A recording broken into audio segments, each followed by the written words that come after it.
बच्चों differential calculus के अंदर हम एक नए चैप्टर पर आ गए हैं। उसका चैप्टर का नाम तो है सिंगुलर पॉइंट कर्व ट्रेसिंग, लेकिन उसमें भी कई पार्ट हैं। जरा कॉन्वेक्सिटी है और दूसरा उसके अंदर मल्टीपल पॉइंट हैं, फिर उसके बाद में कर्व ट्रेसिंग है। तो पहले हम छोटी छोटी डेफिनेशन डिस्कस करेंगे, उसके बाद फिर आगे बढ़ेंगे जो है। ठीक, ये हमारी इसके चैप्टर की पहली वीडियो है और इसके अंदर सबसे पहले हम कॉनकेव क्या होता है, कॉन्वेक्स क्या होता है, उसकी बात कर लेते हैं। देखिए मैंने यहाँ पर एक ये कटोरा ही मान लीजिए, एक कटोरा है, ठीक है। कटोरी मान लीजिए, कटोरा थोड़ा बड़ा हो जाता है, कटोरी मान लीजिए, ये एक कटोरी है। अब मैं तुमसे एक बात पूछता हूँ छोटी सी, वो जरा सोच के बोलना। इस पर मैंने एक पॉइंट डाला है, यहाँ पर मैंने एक पॉइंट लिया, ये वाला पॉइंट, ठीक है। इस पॉइंट पर तुम इस कटोरी को देखे ध्यान से और तुमसे पूछा जाए कि इस पॉइंट पर यह कटोरी दबी हुई है या उभरी हुई है, तो देखने का नजरिया है। कोई कहेगा यहाँ पर दबी हुई है, कोई कहेगा यहाँ से उभरी हुई है, ठीक है। अगर कोई आदमी इधर खड़ा हो इस लाइन पे तो वो क्या कहेगा, यहाँ पर उसे उभरी हुई दिखाई देगी। और यदि कोई आदमी इधर खड़ा हो इस लाइन पर तो वो अंदर झांक के देखेगा, अंदर को देखेगा, तो यहाँ ये दबी हुई दिखाई देगी। तो एक ही पॉइंट पर एक कर्व, दो रूप है उसके, एक दबा हुआ और एक उभरा हुआ। तो देखने का नजरिया का मतलब क्या है, तो यहां से इस लाइन पर खड़े हैं तो यहाँ पर उभरा हुआ दिखाई दे रहा है, इधर से देखें तो यहां से दबा हुआ दिखाई दे रहा है। तो उभरे हुए का मतलब होता है फिजिक्स के अकॉर्डिंग उत्तल लेंस। उत्तल का मतलब इंग्लिश में बोलते हैं कॉन्वेक्स, और दबे का मतलब हिंदी में होता है अवतल। तो इस लाइन से तो अवतल दिखाई दे रहा दबा हुआ, और इस वाली लाइन से उभरा हुआ दिखाई दे रहा, मतलब इससे तो दिखाई दे रहा कॉन्वेक्स, और इस लाइन से दिखाई दे रहा है ये कॉनकेव। कॉनकेव का मतलब क्या होता है, केव, केव का मतलब होता है गुफा। तो इधर से जब कोई आदमी चलेगा तो ऐसा लगेगा जैसे ये गुफा हो, गुफा अंदर क्यों नहीं दबी हुई यहाँ पर, तो गुफा टाइप लगती है उसे। तो हम यहाँ पर पहले किसी कर्व के अंदर यही चीज चेक करेंगे कि वो उस पॉइंट पर वहां पर किसी लाइन के रेस्पेक्ट में उभरा हुआ है या दबा हुआ है, ठीक है। तो मैंने यहाँ पर एक मेथड, पहले इसकी डेफिनेशन लिख देते हैं हम। तो यहाँ पर मैथ्स में ऐसे नहीं देखना कि उभरा हुआ दबा हुआ है, यहाँ पर क्या कहा गया है कि भाई जिस लाइन के रेस्पेक्ट में तुम्हें ये देखना है कि ये उभरा हुआ है दबा हुआ है, उस लाइन को देखो और इस पॉइंट पर, यहाँ पर इस पॉइंट पर यहाँ पर एक टेंजेंट खींचो, स्पर्श रेखा खींचो, ये खींच दी स्पर्श रेखा, ये खींच दी, इन्हें आगे पीछे बढ़ाओ, ये काटेंगे कहीं ना कहीं। थोड़ा सा मैंने लाइन अलग ले लिया, मैं दूसरी लाइन लेता हूँ ये, क्योंकि ये काटेंगे नहीं, बहुत दूर जा काटेंगे। मैं छोटी सी एक और लाइन लेता हूँ, ये रही ए बी लाइन, इधर उस वाली लाइन को हटा देता हूँ। जरा सही से सुनना, इस वाली लाइन को हटा दिया मैंने, ये ले लिया ए बी लाइन। अब ये दोनों एक जगह काट गई, काट गई। पी पॉइंट पे क्या देखनी है, स्पर्श रेखा टेंजेंट, जहां पर तुम्हें देखना कर्व को उभरा हुआ है या दबा हुआ है, वहां पर टेंजेंट खींच लेनी है। और ये इस लाइन, ये वो लाइन है जिस पर तुम खड़े हुए होकर देख रहे हो कि यहाँ उभरा हुआ दिखाई देगा या दबा हुआ। तो मैथ्स में क्या कहा गया, मैथ्स में क्या कहा, टेंजेंट खींच लीजिए और जो तुम लाइन पर खड़े हो उसको आगे पीछे बढ़ाइए और देखिए इनके बीच में न्यून कोण कहाँ बन रहा। न्यून कोण का मतलब एक्यूट एंगल। दो तरह के एंगल होते हैं, एक यहाँ पे देखो ये वाला एंगल तो 90 से ज्यादा आएगा और ये वाला एंगल 90 से कम आएगा, तो न्यून कोण देखना, न्यून कोण, ठीक है। अब यहाँ पे देखो जो पी पॉइंट था, इस पर एक छोटी सी इसकी आप चाप चाप ले लो, चाप क्या बोलते हैं, आर्क, इसकी आर्क ले लो, इतनी सी छोटी सी आर्क। अब ये बताओ ये आर्क इस न्यून कोण के अंदर आ रही है बाहर जा रही है, न्यून कोण यहाँ नु फैला हुआ है, ये न्यून कोण है, इधर को एक्यूट एंगल ये है, तो इसके अंदर है या बाहर है, ये बाहर है। यदि बाहर है तो कहेंगे कि भाई इस पॉइंट पर ये कर्व इस लाइन से कैसे लगेगा, उभरा हुआ। तो परिभाषा क्या बना दी गई मैथ्स में, मैथ्स में क्या कहा गया, इस पर टेंजेंट खींच लीजिए, इस पर से खींच लीजिए और जिस लाइन के अनुसार तुम देखना चाहते हो उन दोनों को मिलाइए, फिर उस पर न्यून कोण देखिए। अगर उस पर छोटी सी उसकी एक आर्क उस कोण के अंदर आ रही है तो वो कॉनकेव कहलाएगा, और बाहर आ रही है तो वो कॉन्वेक्स कहलाएगा। तो चित्र बनाया मैंने किसका, कॉन्वेक्स का, उभरा हुआ। तुम उभरा हुआ लिख लेना कॉन्वेक्स। तो इस लाइन से ये उभरा हुआ दिखाई दे रहा है। अब इस लाइन को देखना, इस लाइन को जरा मैं पास में ले लेता हूँ, लाइन ये खींच दी मैंने लाइन, ये लाइन का कलर भी चेंज कर लेता हूँ मैं, जरा लाइन दूर दूर खींच गई, ये वाली लाइन लेता हूँ। ये लाइन मान लीजिए, अब हम लाइन ले रहे हैं सी डी, कौन सी, सी डी। अब कोई कहने लगा सी डी पे चलकर देखो, और यहाँ भी देखो निगाह से पी पॉइंट पे निगाह डालो तो यहाँ पर तुम्हें चलते हुए पी पॉइंट पे क्या दिखाई देगा, दबा हुआ। अब क्या कहा, मैथ्स में कैसा करना है इस काम को, देखना नहीं है, हम चलकर थोड़ी देखेंगे, हम तो यहाँ मैथ्स के अनुसार करेंगे। तो मैथ्स में क्या कहा गया, इस लाइन को और इस पॉइंट पे जो टेंजेंट है उस टेंजेंट को आगे पीछे बढ़ाओ तो वे काट रही होंगे एक दूसरे पे, नहीं काट रही, ये काट रही, और यहाँ पर एक्यूट एंगल बन गया होगा, न्यून कोण, ये बन गया न्यून कोण। अब यहाँ पर जो छोटी सी वो आर्क थी, चाप था यहाँ पर, ये चाप, अब ये देखो इसके और इसके न्यून कोण के बीच में आया, बाहर आ गया, अंदर आ गया, अंदर की ओर नहीं आ गया, तो ये अंदर आ गया, तो अब ये कहलाएगा कॉनकेव। तो यहाँ पे उभरे और दबे पर डेफिनेशन नहीं है, यहाँ पर है अगर आर्क न्यून कोण के अंदर आ रही है तो कॉनकेव, इस लाइन के अनुसार तो कॉनकेव है, दबा हुआ है, और इस लाइन के अनुसार ये कॉन्वेक्स है। सही है, यही परिभाषा मैंने शब्दों में लिख दी है। अब तो वो क्या परिभाषा लिखी थी वो तो मैं अभी लिखवाई थी मैंने, फिर दोबारा से लिख दिखा देता हूं। ये परिभाषा लिखी है ये सेम, ये लिखे। कॉनकेविटी और कॉन्वेक्सिटी कैसे चेक करते हैं, एक curve is said to be concave या कॉन्वेक्स किसी पॉइंट पी पर with respect to line A B, किसी लाइन ए बी के अनुसार, according as a small arc, एक छोटी सी आर्क खींचनी है तुम्हें कर्व पर, कहां पर खींचनी है, कंटेनिंग पी, पी के आसपास में, एंटायरली विद इन, यदि विद इन का मतलब अंदर और विदाउट का मतलब बाहर, किसके, एक्यूट एंगल के, जो बनाया गया है किससे, फॉर्म बाय, बनाया गया है टेंजेंट से पी पॉइंट पर और विद लाइन ए बी पर। तो ये वाले ऊपर वाले चित्र मैंने यहां भी दिखाए हैं, देखो ये कर्व है, ये वाला कर्व है, ये वाला कर्व, और ये पॉइंट है, इस पर मैंने टेंजेंट खींची है और ये लिया मैंने ए बी लाइन। अब ये देखो एक्यूट एंगल कौन सा हुआ, ये वाला, ये तो हुआ। अब ये वाली जो आर्क होगी ये क्या होगी, इस एक्यूट एंगल से बाहर, तो क्या कहलाएगा यहाँ पर, कॉन्वेक्स, या कह दो इस लाइन पर हम चलेंगे तो हमें क्या दिखाई देगा यहाँ पर, उभरा हुआ।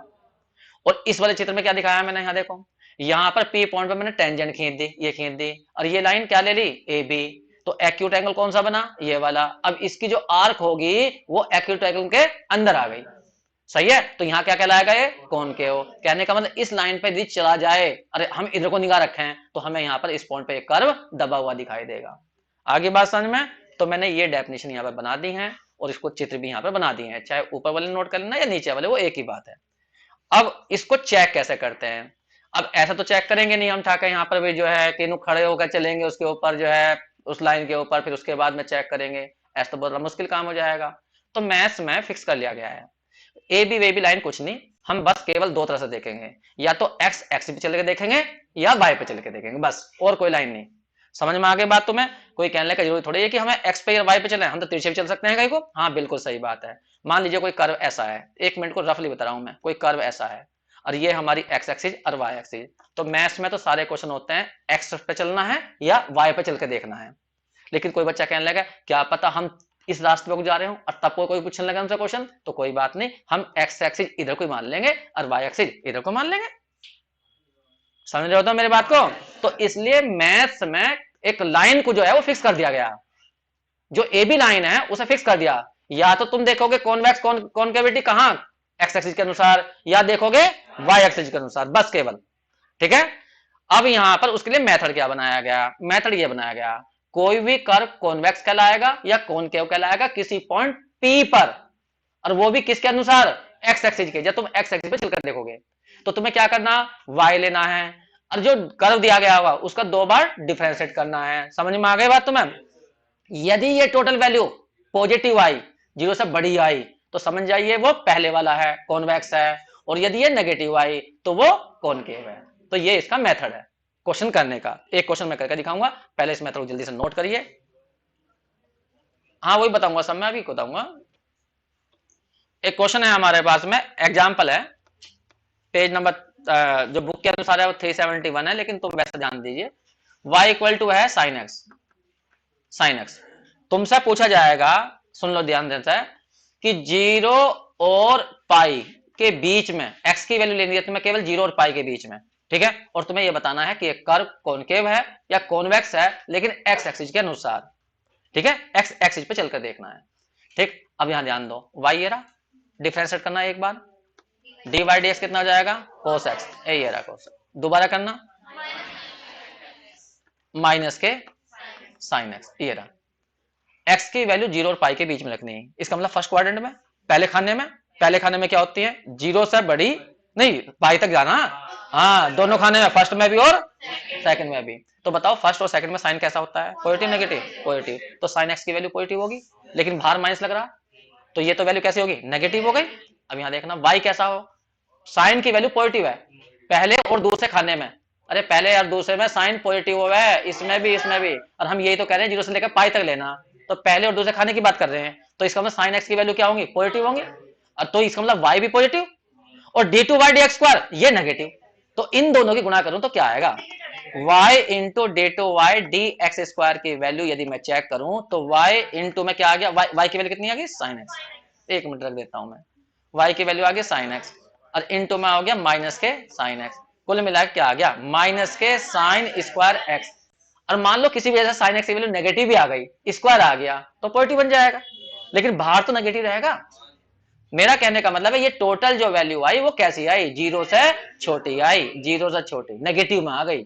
इसका मतलब y D two Y D X square negative है, तो हम क्या कहेंगे, इस कर्व में कर्व कॉनकेव है, उभरा हुआ है। चित्र याद है तुम्हें, साइन एक्स का चित्र ऐसा होता है, ऐसा ऐसा, यहाँ होता है x की वैल्यू जीरो, और यहाँ होती है x की वैल्यू पाई, और यहाँ होती है x की वैल्यू पाई बाय टू। देखो इसके बीच में देखना, जीरो और पाई के बीच में जब तुम यहाँ चलोगे तो तुम्हें यहाँ कर्व कैसा दिखाई देगा, उभरा हुआ दिखाई देगा या दबा हुआ दिखाई देगा। अच्छे, हमने क्या सिद्ध करा, कॉनकेव, कॉनकेव का मतलब क्या होगा, दबा हुआ। तो तुम्हें ये उभरा हुआ दिखाई दे रहा है यहाँ को अंदर की ओर, अगर कोई पूछने लगा पी पॉइंट बताइयो दबा हुआ है या उभरा हुआ है, इन्हें यही ना पता।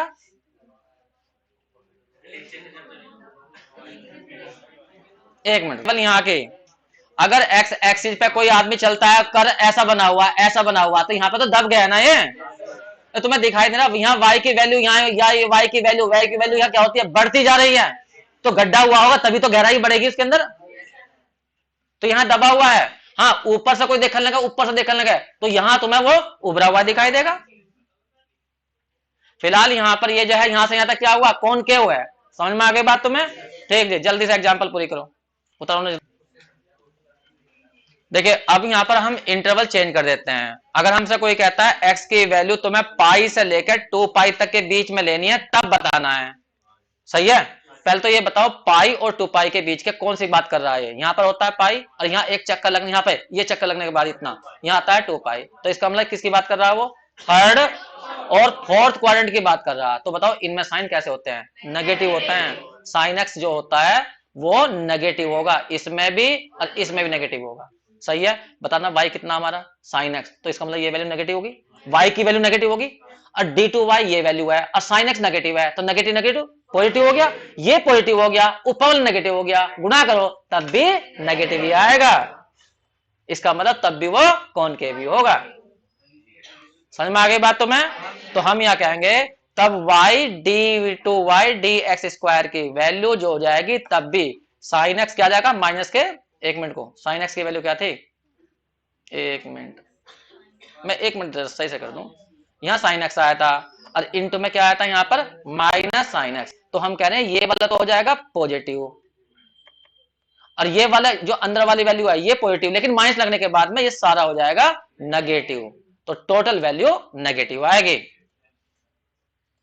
आगे बात समझ में, तो यहां पे कह देंगे ये आ जाएगा नेगेटिव, मतलब साइन स्क्वायर एक्स, ये कह सकते हो, अब भी ये नेगेटिव रहेगा, कहने का मतलब y D two Y D X square की वैल्यू लेस देन जीरो ही होगी, इसका मतलब कर्व अब भी x एक्सिस से हमें दबा हुआ ही दिखाई देगा, भले नीचे की ओर दबाव दिखाई देगा, इसमें दिखाई दे रहा था ऊपर की ओर दबा हुआ था, इसमें नीचे की ओर दिखाई दे रहा था, लेकिन है ये अब भी दबा हुआ ही, तो इसका मतलब कर्व जो है ये साइन एक्स जो होता है वो हमेशा ही कॉनकेव होता है।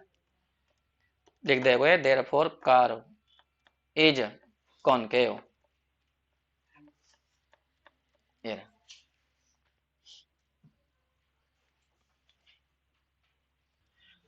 देखो बच्चों, हमने यहाँ कॉनकेव कॉन्वेक्स की बात करी, हमने कहा कि भाई मैथमेटिकली ऐसे चेक करते हैं, उसके बाद में डेप मेथड जो है ये बना दिया गया, इससे मैंने क्वेश्चन भी करके दिखा दिया गया, पहले ऊपर डेफिनेशन दी गई थी, लाइन कोई भी लाइन ले लीजिए, फिर उसके बाद में कह दिया कि लाइन के चक्कर में मत पड़ो, तुम एक बार चेक करना एक्स के, अरे हाँ कहे तो वो वाई के चेक कर लेना, ठीक है, तो मैंने x के लिए कंडीशन लिखा हुआ है ये वाली। अगर तुम्हें मान लीजिए y के कहा जाए तो इस कंडीशन में जहां x है वहां y कर दीजिए, जहां y है वहां x। कहने को कंडीशन बन जाएगी x into D two X over D Y square, बस ये चेंज हो जाएगा। सही है। अब यहां पर भी एक नई समस्या पैदा होगी। अब यहां पर कॉनकेव कॉन्वेक्स है या कॉनकेव है उसको भी हटा दिया गया। बस अब यहां केवल कॉन्वेक्स की बात नहीं की गई, केवल कॉनकेव की बात की गई। तो ऐसा कैसे जाएगा, कोई भी चीज होगी या दबी हुई होगी उभरी होगी। हाँ, यहाँ पे कहा गया दबी हुई है तो नीचे से है या ऊपर से है, तो कॉन्वेक्स बोलने की जरूरत नहीं पड़ने की, फिर तुम्हें केवल सारा काम कॉनकेव से कर सकते हो तुम। अब जैसे इसी लाइन पे देखो, यहां पर एक्स एक्सिस पर देखो, अगर एक्स एक्सिस पर हम खड़े हैं तो यहां पी पॉइंट पर देखिए कर्व दबा हुआ दिखाई दे रहा है। ठीक है, तो कॉनकेव है, एक्स एक्सिस पर दबा हुआ है ना, कॉनकेव है तो नीचे की ओर है, एक्स एक्सिस की ओर, इसका मुंह खुला हुआ। समझ गए तुम। अगर मान लो कोई आदमी इस लाइन पर खड़ा हो, ऊपर वाली लाइन पर खड़ा हो, यहां पर मान लीजिए यहां पर खड़ा हुआ है, इस लाइन पर खड़ा हुआ है, अब उससे कहा जाए पी पॉइंट पर कैसा लग रहा है उसे, उभरा हुआ। लेकिन उभरा हुआ ना बोल के ये कह दे वो दबा हुआ है, लेकिन इस लाइन से नीचे की ओर,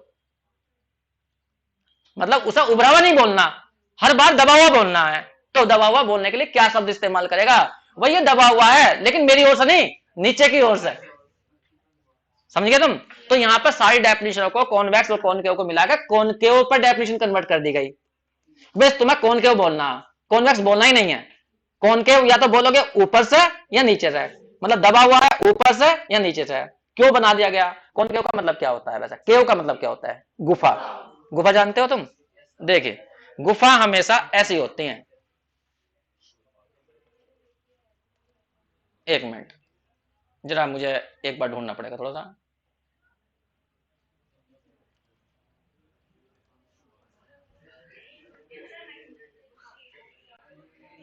मैंने गुफा ही बना दी, लो ये रही गुफा।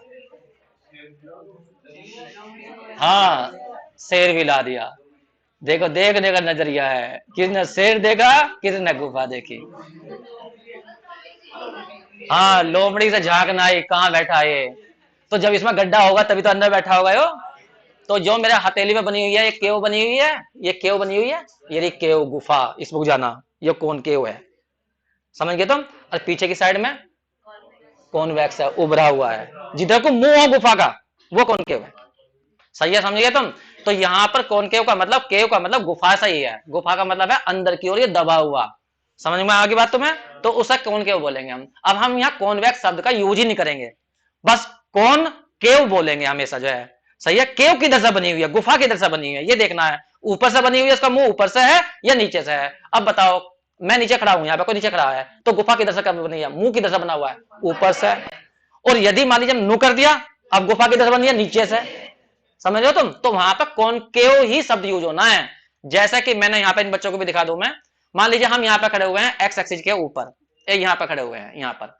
अब मैंने यहाँ पर देखो, अब इसमें केव का मुंह जो है किधर को है, एक्स एक्सिस नीचे की ओर है, और ऐसा बना दिया और हम खड़े यहीं पर हैं। अब गुफा का मुंह ऊपर से है, तो इसे कौन केव अपवर्ड बोलेंगे, कि दबा हुआ है तो ऊपर से है।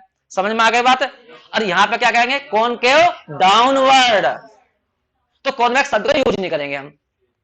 समझ में आ गई बात तुम्हें। तो यहां पर अब कॉनकेव अपवर्ड और कॉनकेव डाउनवर्ड की बात करेंगे बस केवल हम। तो उसे कैसे चेक करते हैं, उसके लिए थोड़ा सा रूल में चेंज कर दिया गया। ए यहां पे लिखोगे कॉनकेव अपवर्ड और कॉनकेव डाउनवर्ड की डेफिनेशन।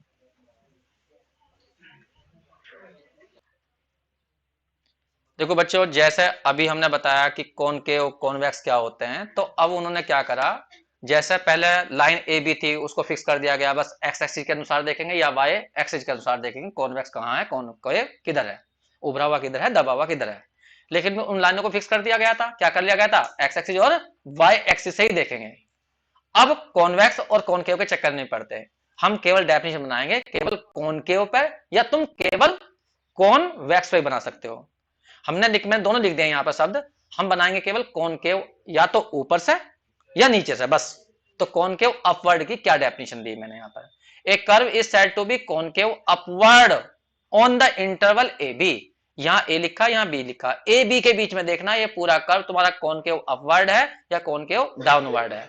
तो मैंने यहां पर क्या लिखा, if all points of the curve lies above any tangent to it on that interval. इसका क्या मतलब है ये बताइए। इस कर्व, ये जो कर्व बनाया हुआ, इस कर्व पर कितने पॉइंट होंगे? कर्व जब भी कोई बनता है कितने पॉइंट से बनता है? अनंत बिंदुओं से। तो इस कर्व पर अनंत बिंदु होंगे, नहीं होंगे? तो किसी भी एक बिंदु को पकड़ो और उस बिंदु पर टेंजेंट खींच लो और देखो, टेंजेंट का मतलब एक लाइन, और ये लाइन जो मैंने दिखाई है तुम्हें इतनी सी नहीं होगी, ये लाइन बहुत लंबी होगी, कभी खत्म नहीं होती, क्योंकि लाइन की लंबाई थोड़ी होती है कहीं, तो ये आगे पीछे तुम बढ़ा सकते हो कितने भी। अब ये बताओ, इस कर्व के जितने भी पॉइंट हैं इस टेंजेंट से ऊपर हैं या नीचे भी हैं कुछ, या सारे ऊपर हैं? ये टेंजेंट को आगे पीछे बढ़ा दीजिए, टेंजेंट की कोई लंबाई नहीं होती, मैंने भले इतनी दिखाई है, तुम इसे पीछे क्यों बढ़ा लीजिए, आगे बढ़ा लीजिए, तो सारे पॉइंट इस कर्व के जितने पॉइंट हैं वो सारे ऊपर आएंगे नीचे आएंगे?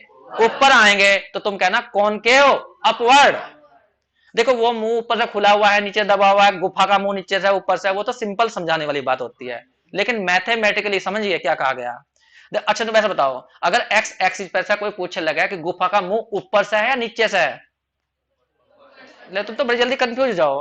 अरे ये नु कर्व बना हुआ है तो गुफा का मुंह ऊपर से है, शेर इसके अंदर घुसेगा तो इधर से तो घुसेगा नु, तो ये कॉनकेव क्या कहलाएगा? ऊपर से। गुफा ऊपर से बनी हुई है, कॉनकेव अपवर्ड, गुफा का मुंह ऊपर से है, इधर से थोड़ी घुस जाएगा।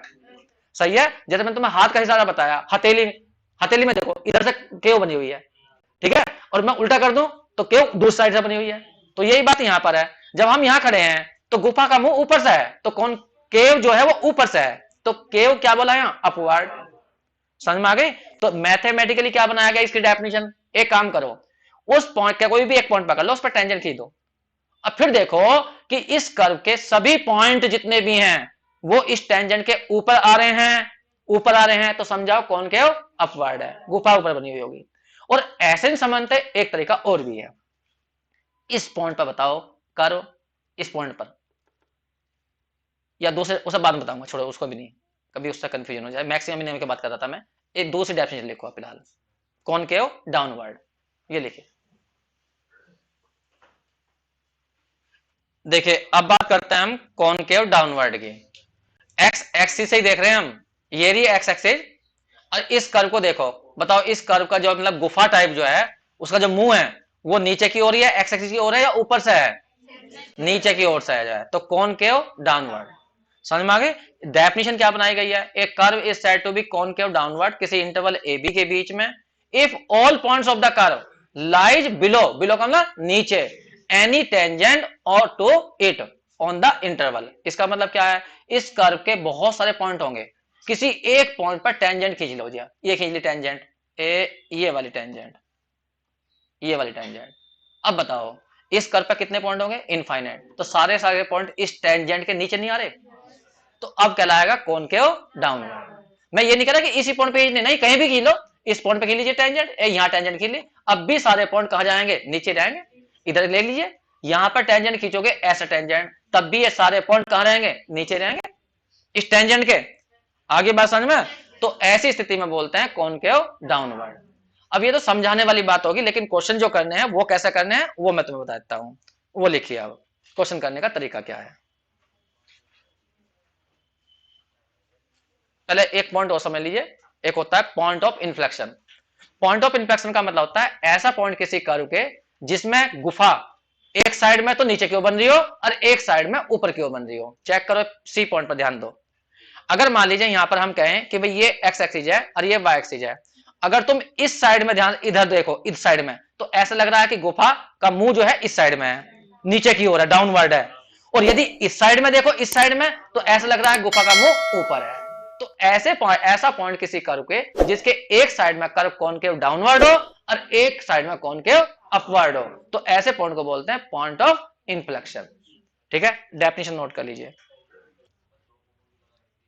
तो बच्चों ध्यान रखना, कर्व के ऊपर यदि कोई ऐसा पॉइंट मिलता है जिसकी एक साइड में कर्व कॉनकेव अपवर्ड हो और एक साइड में कॉनकेव डाउनवर्ड हो, जैसा हमने ये चित्र दिखाया है, इसमें सी पॉइंट पर ध्यान से देखिए, जो सी पॉइंट के इस साइड में, ये वाली साइड जो है, ये वाली साइड, तो इसमें गुफा लग रही है, गुफा का मुंह नीचे की ओर है, तो कॉनकेव डाउनवर्ड है, और इसमें जो केव का मुंह है वो ऊपर से है, तो ये कॉनकेव अपवर्ड है। तो ऐसा पॉइंट जिसके एक साइड में कॉनकेव अपवर्ड हो और एक साइड में कॉनकेव डाउनवर्ड हो, तो ऐसे पॉइंट को पॉइंट ऑफ इन्फ्लेक्शन कहते हैं।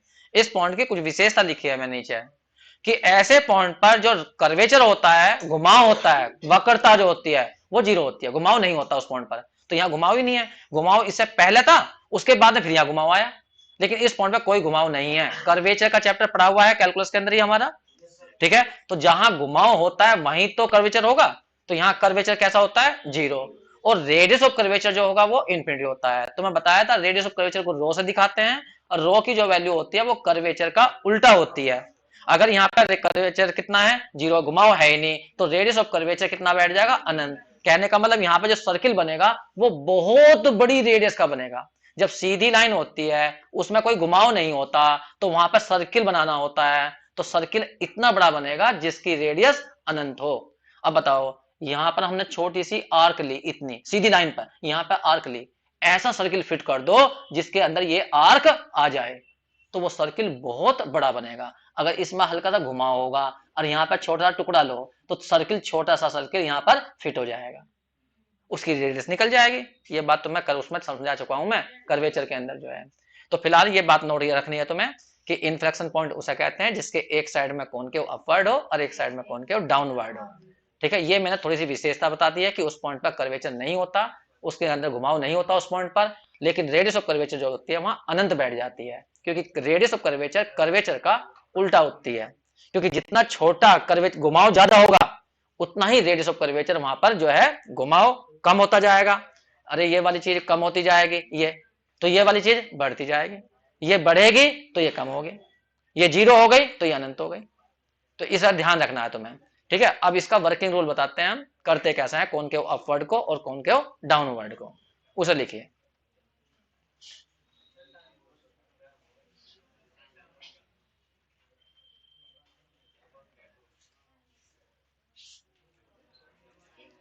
मैं थोड़ा पढ़ा रहा हूं, केवल इसे ध्यान रखना, बस इनसे क्वेश्चन करने हैं हमें, ये वर्किंग रूल है।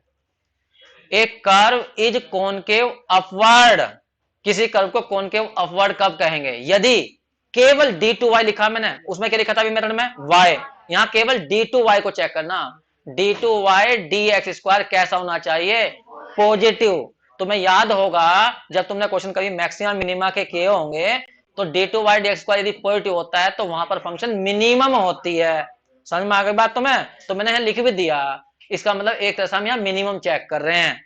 फिर यहाँ पर कर्व कॉनकेव कॉन्वेक्स डाउनवर्ड होगा, ये कॉन्वेक्स कॉनकेव लिखा हुआ, कॉन्वेक्स नहीं, अरे जल्दीबाजी में गड़बड़ हो जाती है लिखने में, मुझे टाइपिंग करने में दिक्कत हो जाती है थोड़ी सी। तो यहाँ पर भी क्या है, ये कॉनकेव ही है, कॉनकेव, कॉन्वेक्स नहीं है। तो कॉनकेव डाउनवर्ड, अगर D two Y D X square की वैल्यू कैसी हो जाए, नेगेटिव, या कह दीजिए वो मैक्सिमम हो जाए, और यदि जीरो हो गई तो ऐसे पॉइंट को बोलते हैं पॉइंट ऑफ इन्फ्लेक्शन। लेकिन उसकी एक शर्त होती है कि डी क्यूब की वैल्यू फिर जीरो नहीं होनी चाहिए। D two Y D X square zero आ गया, लेकिन डी क्यूब की वैल्यू कैसी है, नॉट इक्वल टू जीरो है, तो वो कहलाएगा पॉइंट ऑफ इन्फ्लेक्शन। लेकिन कभी कभी तुम्हारे कोई किताब में क्वेश्चन नहीं है ऐसे, अगर डी क्यूब भी जीरो हो गया, तो डी क्यूब भी जीरो हो गया तो क्या वो पॉइंट ऑफ इन्फ्लेक्शन कहेंगे, नहीं कहेंगे। उसके लिए मैंने कुछ बातें यहां लिखी हैं, इन पर क्वेश्चन नहीं है हमारे एक्सरसाइज, लेकिन फिर बता देता हूं। फिर तुम्हें D4 निकालना है, D5 निकालना है, D6 निकालना है, और वहां रुकना है जहां पर जीरो नहीं हो रहा। सपोज करिए n बार करने पर जीरो नहीं आया, फिर n को चेक करना तुम्हें, n यदि ओड है, विषम आया, मतलब 5 बार करने पर जीरो नहीं आया, और 5 हमारा क्या होता है, ओड होता है, तो समझ जाइए वो पॉइंट ऑफ इन्फ्लेक्शन है। और यदि इवन पर जीरो आया, मतलब 6 बार करने पर नॉट इक्वल जीरो आया, 6 बार करने पर नॉट इक्वल टू जीरो आया और n हुआ इवन, तो इसका मतलब फिर वो कहलाएगा पॉइंट ऑफ अंडुलेशन पॉइंट। अब ये अंडुलेशन पॉइंट क्या होता है वो बाद में बताऊंगा। फिर सुन लीजिए, केवल तुम्हें D two Y D X square निकालना है, अगर वो पॉजिटिव आ रहा है तो कॉनकेव अपवर्ड, अगर वो नेगेटिव आ रहा है तो कॉनकेव डाउनवर्ड, अगर वो जीरो आ रहा है तो पॉइंट ऑफ इन्फ्लेक्शन हो सकता है, लेकिन उसके लिए तुम्हें डी क्यूब निकालना पड़ेगा, ठीक है। और डी क्यूब की value not equal to zero होनी चाहिए, तब कहा पॉइंट ऑफ इन्फ्लेक्शन। लेकिन अगर ये जीरो हो गई तो फिर तुम्हें D4 निकालना, फिर D5 निकालना, ऐसे तब तक करते जाना है जब तक कि नॉट इक्वल टू जीरो ना जाए। फिर तुम्हें ये चेक करना है कितने पर नॉट इक्वल टू जीरो आया, 6 बार पर नॉट इक्वल टू जीरो आया तो 6 इवन है, तो इवन पर हो जाएगा पॉइंट ऑफ अंडुलेशन पॉइंट। और यदि 7 बार पर नॉट इक्वल टू जीरो आया तो फिर हो जाएगा क्या, पॉइंट ऑफ इन्फ्लेक्शन। ऐसे ही मैक्सिमम मिनिमम भी होता है, वो तो मैं बाद में बताऊंगा, फिलहाल तो इसे नोट कर लेना बस, वीडियो में देख लेना। ठीक है बच्चों, थैंक यू।